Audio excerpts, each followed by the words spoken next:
There are no words. Their voice is not heard.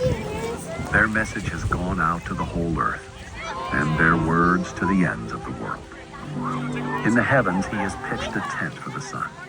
It is like a bridegroom coming from his home. It rejoices like an athlete running a course.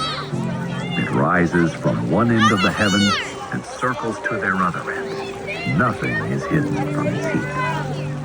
The instruction of the Lord is perfect, renewing one's life. The testimony of the Lord is trustworthy, making the inexperienced wise. The precepts of the Lord are right, making the heart glad.